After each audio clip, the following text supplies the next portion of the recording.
لیکن میرا منشا ہرگز ہرگز ہرگز قرآن مجید کی توہین نہیں ہے، کیونکہ میرا پورا بیان قرآن کی تصدیق پہ ہو رہا ہے، قرآن کی صداقت پہ ہو رہا ہے. اس کا ایک ایک لفظ جو ہے وہ لوح محفوظ میں محفوظ ہے، اور اسی کے مطابق لکھا گیا، اسی کے مطابق پڑھا گیا، اور اللہ کی ذات سے نکلا ہوا کلام ہے.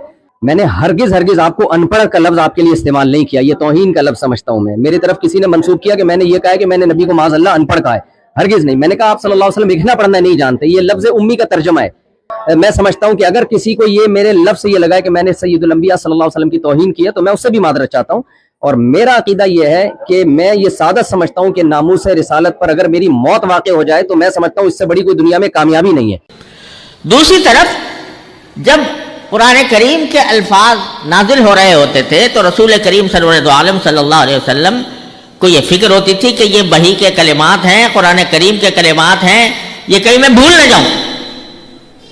لہذا ادھر جبریل امین علیہ السلام قرآن کریم کی تلاوت فرما رہے ہیں اور ادھر نبی کریم صلی اللہ علیہ وسلم ساتھ ساتھ اس کو دہراتے جا رہے ہیں کہ ان میں سے کوئی لفظ مجھ سے بھول نہ جائے.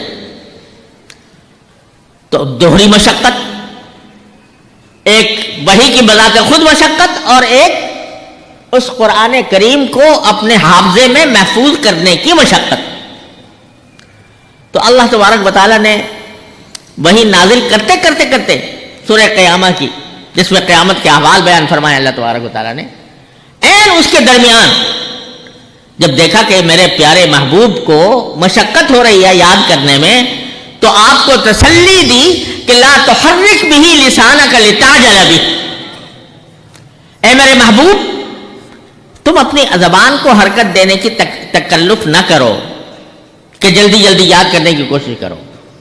تم اس فکر کو چھوڑ دو کہ یہ تمہیں بھول نہ جائے.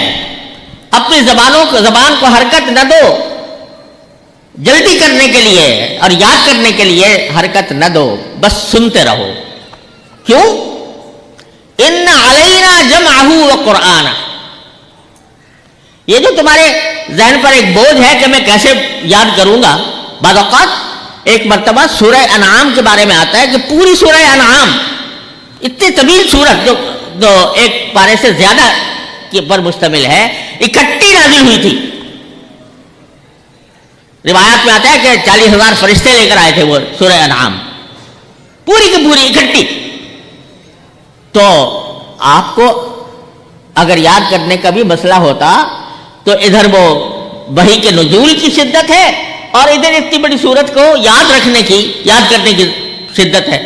تو اللہ تعالیٰ نے فرمایا میرے محبوب تم اپنی زبان کو حرکت دے کر جلدی جلدی یاد کرنے کی کوشش نہ کرو. کیوں؟ ان علینا جمعہ وقرآنہ، ہماری ذمہ داری ہے. کیا ذمہ داری ہے؟ کہ اس قرآن کو تمہارے سینہ اقدس میں محفوظ کر لینا، یہ ہماری ذمہ داری ہے. تمہیں کسی حافظ اور قاری سے حفظ کرنے کی ضرورت نہیں، نہ تمہیں خود دہرانے کی ضرورت. ہماری ذمہ داری ہے. ان علینا جمعہ، یعنی اس کو تمہارے سینے میں محفوظ کر دینا، یہ ہماری ذمہ داری ہے. ایک ذمہ داری تو یہ ہے کہ ہم تمہارے سینے میں اس کو محفوظ کر دیں گے. دوسری ذمہ داری یہ ہے کہ اس کو ہم تمہارے سامنے تلاوت کروائیں گے اپنے محبوب فرشتے جبرائیل علیہ السلام سے.